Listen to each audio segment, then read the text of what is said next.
La microscopía es una herramienta esencial en los campos de la medicina, patología e investigación científica. Los dos tipos de microscopios analizados en esta práctica de laboratorio, el microscopio compuesto y el microscopio estereoscópico, así como el tipo de muestras y procedimientos aplicables, desempeñan roles importantes en la visualización de objetos y estructuras demasiado pequeñas para ser vistas a simple vista. Un microscopio compuesto es un tipo de microscopio que utiliza múltiples lentes para ampliar objetos y estructuras pequeñas que no pueden ser vistas a simple vista. Es una herramienta versátil y ampliamente utilizada en la investigación científica, el diagnóstico médico y la educación. La lente ocular se encuentra en la parte superior del microscopio y es la lente por la que el observador mira. Las lentes objetivas, por el otro lado, se encuentran en la parte inferior del microscopio y son las lentes que están más cercanas al objeto que se está observando. La platina es donde se coloca el objeto y el tornillo de ajuste macrométrico y micrométrico se utiliza para ajustar el enfoque de las lentes. Cuando se coloca un objeto en la platina y se enciende el microscopio, la luz se dirige a través de la lente objetiva y se enfoca en el objeto. La luz que pasa a través del objeto se conduce por las lentes objetivos y se amplía luego por la lente del ocular, lo que produce una imagen aumentada que puede ser vista por el observador. La ampliación de esta imagen está determinada por la combinación de la ampliación de la lente objetivo y la lente del ocular, pero ya veremos eso con más detalle. El microscopio compuesto es especialmente útil para examinar objetos relativamente transparentes, como células, bacterias, tejidos, y es comúnmente utilizado en biología, microbiología e investigación médica. Permite a los investigadores estudiar la estructura y organización interna de los objetos, lo que lo convierte en una herramienta importante para el descubrimiento científico y el diagnóstico médico. Por su parte, un microscopio estereoscópico es un tipo de microscopio que utiliza dos caminos ópticos separados para producir una imagen tridimensional de un objeto. También se conoce como microscopio de disección y se utiliza a menudo para estudiar especímenes más grandes como insectos, rocas y circuitos eléctricos. Componentes básicos del microscopio estereoscópico incluyen dos lentes objetivas, dos oculares y una fuente de luz.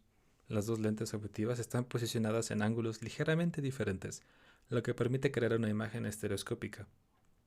Los dos oculares también están posicionados en ángulos ligeramente diferentes, lo que ayuda a crear una experiencia de visualización en tres dimensiones, una experiencia más inmersiva.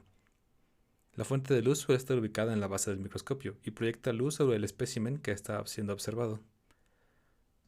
Las lentes luego crean dos imágenes separadas del espécimen, que se ven a través de dos oculares. El cerebro del observador combina estas dos imágenes para crear una sola imagen tridimensional del espécimen.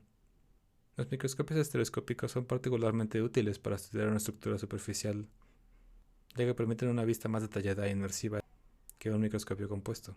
En conclusión, un microscopio estereoscópico utiliza dos caminos ópticos para producir una imagen tridimensional de un espécimen. Es particularmente útil para estudiar especímenes más grandes y proporciona una experiencia de visualización más inmersiva que un microscopio compuesto.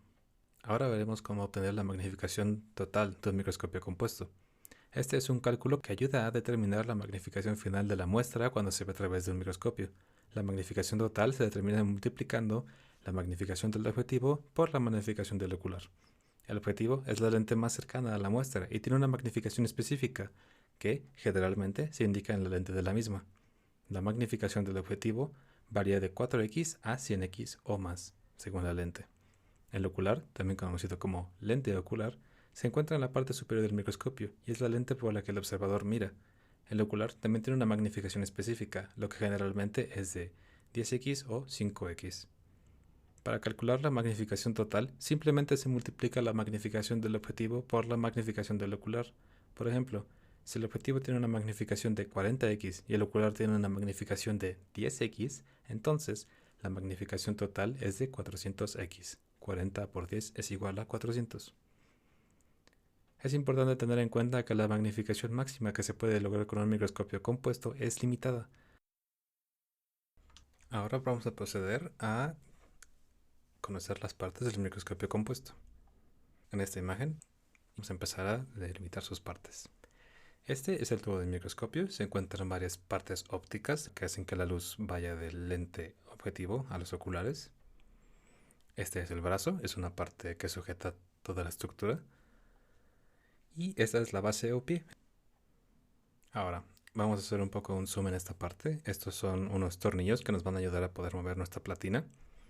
Este es un tornillo que mueve la platina en el eje Y y este es un tornillo que mueve la platina en el eje X. Ahora aquí vamos a poder encontrar el tornillo de ajuste micrométrico y el tornillo de ajuste macrométrico. La diferencia entre esos dos es que el ajuste macrométrico es un ajuste más grueso y el micrométrico es un ajuste más fino. Primordialmente vas a utilizar el macrométrico en ajustes donde vas a usar aumentos lupa o aumentos seco débil. Después de esos vas a utilizar el tornillo de ajuste micrométrico para utilizar los objetivos de seco fuerte e inmersión. Ahora, en este caso, vamos a hacer un zoom en esta parte del microscopio. Puedes observar la platina, todo el rectángulo o cuadrado que se ve en color negro.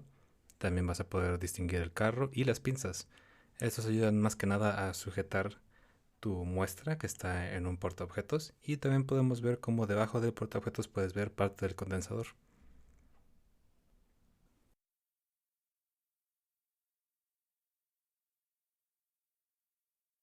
Ahora en este caso estamos mostrando una ilustración donde se ejemplifican más fuertemente los aspectos ópticos del microscopio. Todos los lentes van a estar señalados con este tipo de azul. Se pueden distinguir los lentes oculares. También vamos a poder encontrar los haces divisores de luz y prismas que están dentro de la cabeza del microscopio. También, bajando un poco más, podemos encontrar los lentes de objetivo. Abajo del lente objetivo vamos a encontrar los lentes del condensador, que se encuentra justo debajo de donde va a estar tu muestra en un portaobjetos. Y debajo del condensador vas a encontrar el diafragma de campo o el diafragma de iris, que es donde la luz sale hacia arriba, impacta tu muestra y desde ahí llega a los lentes oculares por medio de todos los sistemas ópticos. Ahora que conocemos más acerca de los microscopios compuestos, es necesario conocer acerca de las preparaciones. Una de ellas es una preparación temporal. Una preparación microscópica temporal para un microscopio compuesto es un tipo de preparación en la que se observa un espécimen durante un corto periodo de tiempo, típicamente de unos minutos a unas cuantas horas. Este tipo de preparación se utiliza para estudiar los procesos dinámicos de los organismos vivos o para observar cambios dependientes en el tiempo de especímenes no vivos. Para crear una preparación microscópica temporal, usualmente se coloca el espécimen en un portaobjetos de vidrio y se le coloca una gota de agua o de algún colorante y se cubre con un cubreobjetos para evitar la deshidratación o la contaminación. Dependiendo del tipo de espécimen y la pregunta de investigación, se pueden agregar varias soluciones o productos químicos para mejorar el contraste. Como ya lo mencionamos antes, algún colorante. Podemos ralentizar o acelerar procesos o inducir ciertos comportamientos. Estas muestras se utilizan más que nada para el movimiento de células vivas o microorganismos o de protozoarios y bacterias. Ahora procederemos a explicar los objetivos de la práctica. En esta práctica vamos a identificar las partes de los microscopios compuestos y estereoscópicos, algo que ya vimos mayormente en diapositivas anteriores. Y también vamos a explicar las funciones de cada una de ellas a partir de su manejo y lograr observaciones más precisas. Para esta práctica vamos a necesitar un microscopio compuesto, microscopio estereoscópico, portaobjetos y cubreobjetos, pipetas Pasteur, caja Petri, preparaciones fijas de letras impresas, pinzas de disección, aguja de disección, aceite de cedro, cebolla, LODA y un frotis de sangre con una tensión de Wright. Para la fase 1 de desarrollo experimental vamos a identificar los sistemas que conforman el microscopio compuesto. Ya hemos ido sobre todos los nombres que conforman un microscopio. Aquí tenemos un pequeño diagrama de cómo es un microscopio compuesto binocular. Podemos distinguir algunos de sus elementos.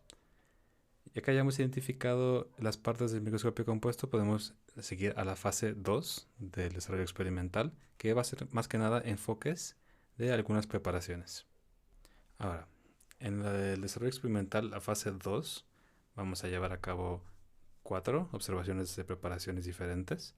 La primera va a ser una preparación fija de letras. Vamos a observar a simple vista primero nuestra muestra en el portaobjetos. Después de eso vamos a proceder a enfocar la preparación en lupa y después a seco débil. Ahí tenemos una imagen de cómo debería verse, si es que esa es una imagen de periódico. Luego, la siguiente observación va a ser de cabello humano. Vamos a colocar en un portaobjetos dos cabellos humanos y los vamos a entrelazar, formando una especie de X. Ya que estén así, vamos a colocar una gota de agua y después vamos a colocar un cubreobjetos encima. Estando lista nuestra preparación, vamos a moverla hacia el microscopio y vamos a enfocar en lupa, seco débil y seco fuerte. Vamos a empezar a intercambiar entre seco débil y seco fuerte, así como buscar la intersección X que se formó con ambos cabellos. Ahí tenemos una imagen de cómo debería de verse. Eso es un aumento total de 340. Para la parte 3 vamos a utilizar una preparación temporal de cebolla. Vamos a realizar una separación de un pedazo de cebolla. En este caso vamos a buscar la epidermis de la cebolla. Es una especie de membrana que está en la parte interna de las cebollas. Ahí tenemos una imagen que nos ejemplifica cómo se ve. Lo que vamos a realizar con esto es vamos a ponerlo en un portaobjetos. Vamos a colocar una gota de agua y vamos a colocar un cubreobjetos encima. Después de eso vamos a proceder a enfocar con lupa, seco débil y seco fuerte. Después de eso vamos a hacer nuestros esquemas de las células de la cebolla. Ahí tenemos una imagen también. Y por último vamos a realizar una observación en inmersión, ya sea de un frotis de sangre o de algunas bacterias. En este caso el procedimiento para realizar una observación de inmersión es enfocar correctamente nuestra muestra, primero en lupa, luego seco débil, seco fuerte, y antes de realizar la inmersión vamos a detener nuestro revólver a mitad de camino entre el seco débil e inmersión. En ese momento colocaremos una gota de aceite para inmersión justo donde vamos a realizar la observación en nuestra muestra. Después de eso vamos a mover el revólver hacia donde se encuentra nuestro objetivo de aceite de inmersión. Una vez que esté ahí vamos a darnos cuenta de que la gota tiene contacto completamente con el lente. Y una vez realizado eso no vamos a poder regresar el lente objetivo seco fuerte, ya que podemos contaminarlo con el aceite de inmersión. La única manera de poder mover nuestro enfoque va a ser con los tornillos micrométricos, y ahí tenemos una imagen de cómo se vería el frotis en un aumento de inmersión, que es 1000x. Como fase 3 vamos a llevar a cabo observaciones en un microscopio estereoscópico. En este caso solo va a ser observación de algunos ejemplares. En este caso van a ser insectos, arañas y monedas. Ahí tenemos una imagen de cómo se vería este tipo de observación. Más que nada es una forma tridimensional de nuestra muestra y vamos a poder hacer disecciones en ellas y manipular la muestra en tiempo real, al contrario de lo que ocurre con un microscopio compuesto y una muestra en un portaobjetos. Estas serían nuestras referencias y les agradeceríamos mucho por su atención. Esperamos que este haya sido un seminario informativo y que les haya servido.